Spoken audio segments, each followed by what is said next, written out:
कभी ड्रग्स, कभी हिंदू विरोध, कभी अंडरवर्ल्ड से कनेक्शन, तो कभी आतंकियों से हमदर्दी।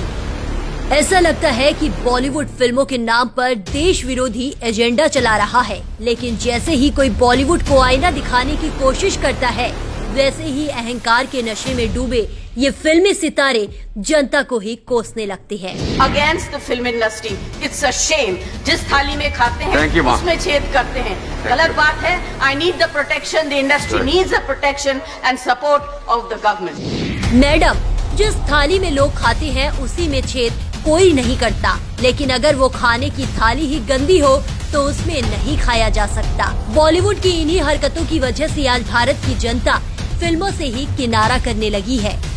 फिल्मों के नाम पर हिंदू धर्म का मजाक। एक आम आदमी फिल्में देखता है मनोरंजन के लिए, लेकिन बॉलीवुड हमेशा मनोरंजन के नाम पर एजेंडा परोसता आया है।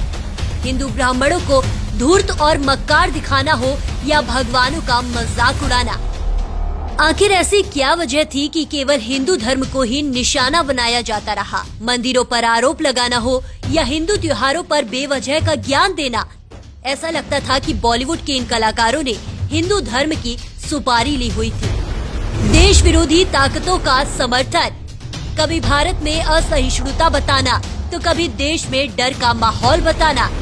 ऐसा लगता था कि पाकिस्तान के गुड़गाने वाला बॉलीवुड किसी भारत विरोधी मुहिम का एक हिस्सा है।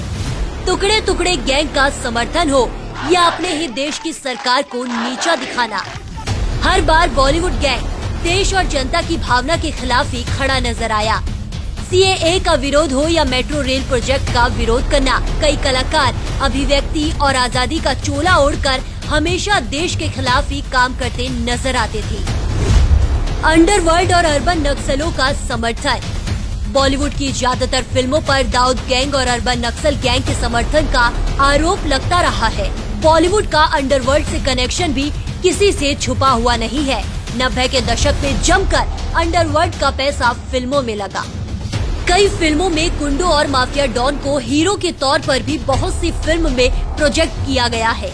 मुंबई बम धमाकों के तार तक फिल्मी सितारों से जुड़े, यहाँ तक कि जो बॉलीवुड कश्मीरी पंडितों के नरसंहार से लेकर आतंकवाद पर चुप रहा, धमाकों के आरोपी को बचाने के लिए बॉलीवुड सड़कों पर आ गया। जेएनयू के टुकड़े टुकड़े गैंग हो या देश में दंगे के आरोपी, सभी के बचाव में बॉलीवुड का दफ्ती गैंग हमेशा खड़ा होता रहा। लेकिन जनता अब और बेवकूफ नहीं बनना चाहती, इसीलिए अब ऐसे कलाकारों की फिल्मों को देखना ही बंद कर दिया है। अगर अब भी बॉलीवुड को अक्ल नहीं आई तो बॉलीवुड का बोरिया बिस्तरा सिमटने से कोई नहीं बचा सकता।